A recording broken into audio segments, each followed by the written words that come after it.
Voilà. Donc, par exemple, dans le chapitre 2, tu t'attendais à ce que les pages subissent également les gabarits, mais non. C'est pas les mêmes chapitres. D'ailleurs, la suite du travail, ce sera de faire ceci, c'est de mettre le curseur, par exemple dans le chapitre 2, mettre le curseur texte dans le bloc de la page voilà, 25 chez moi, la première page qui contient du texte. Je vais devoir déverrouiller le calque qui contient ce bloc-là pour pouvoir travailler dessus.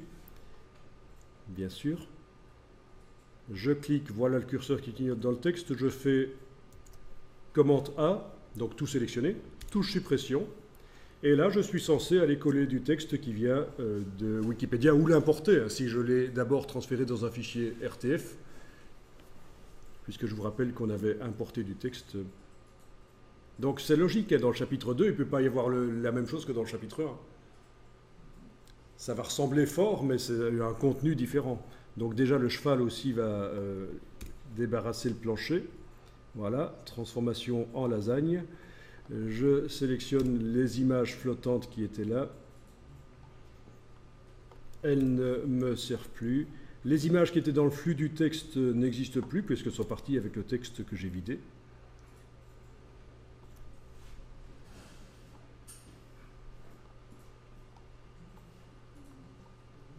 Bon.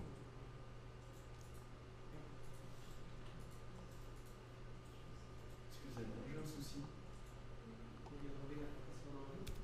Ouais, c'est ça. Bon, donc vos gabarits ont été propagés dans les 3 autres chapitres.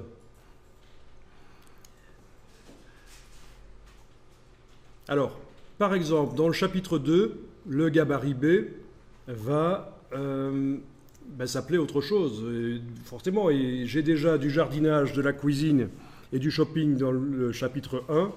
Et bien dans le chapitre 2, ça va être une rubrique sport pour le gabarit B. Pour le gabarit C, ça va être une rubrique quoi je commence à être à court. Une rubrique poésie. Et puis gabarit D, une rubrique musique du monde. Voilà.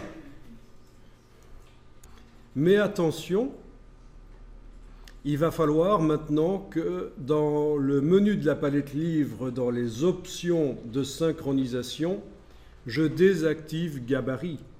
Parce que je n'ai pas envie que la prochaine fois que je synchronise, les gabarits du chapitre 1 se remettent dans les autres chapitres. Non, maintenant je veux que les gabarits qui sont dans les autres chapitres, notamment les gabarits B, C, D du chapitre 2, ils doivent rester indépendants, ils doivent être complètement indépendants de ceux du chapitre 1. Donc dans le menu de la palette livre, option de synchronisation, je décoche gabarit.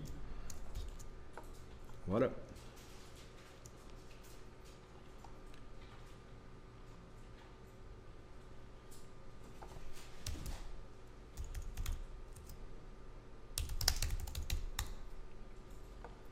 Je vais chercher du texte sur Wikipédia. Alors, par exemple, du sport. Vous tapez Wikipédia Sport, vous avez la rubrique sport vous avez, je veux dire, en français, là, pas de problème. Eh bien, prenez-le. Ce sera l'occasion de voir un document en plusieurs langues. Le chapitre 2 va être en 2 langues. Donc, je prends quelques paragraphes de Wikipédia français à propos du sport et je vais aller coller ça dans la page 23, celle qui est juste après la table des matières.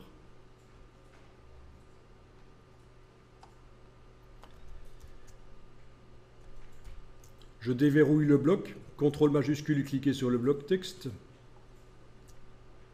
et je colle. Voilà. Ne vous inquiétez pas pour le bloc là qui passe sous la table des matières. Donc là, c'est du texte de Wikipédia. C'est la rubrique, l'article à propos du sport dans Wikipédia. C'est quelques paragraphes en français.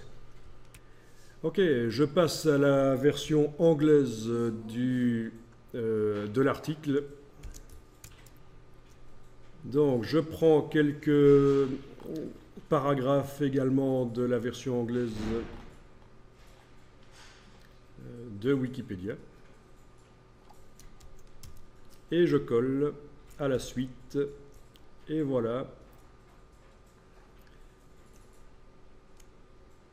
Alors, ça ne se voit pas que c'est collé parce que, évidemment, il y a plein de textes qui n'est pas visible, qui sort du bloc de la page de droite. C'est ça le petit signe plus rouge.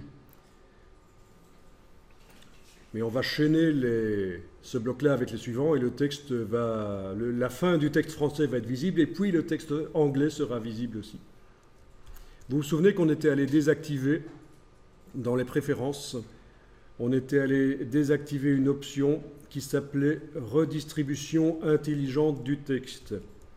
Ça, c'est un système qui fait en sorte que quand on colle du texte dans un bloc et qu'il n'y a pas assez de place pour le mettre, InDesign crée des pages supplémentaires tout seul. Et j'avais dit, c'est peut-être mieux de désactiver ça. Comme ça, vous comprenez ce qui se passe. Je veux dire, vous n'allez pas voir surgir de nouvelles pages de nulle part. Mais bon, ça suppose que maintenant, le texte qui n'arrive pas à se mettre sur la page 23, il va falloir que je le redistribue manuellement sur les pages suivantes.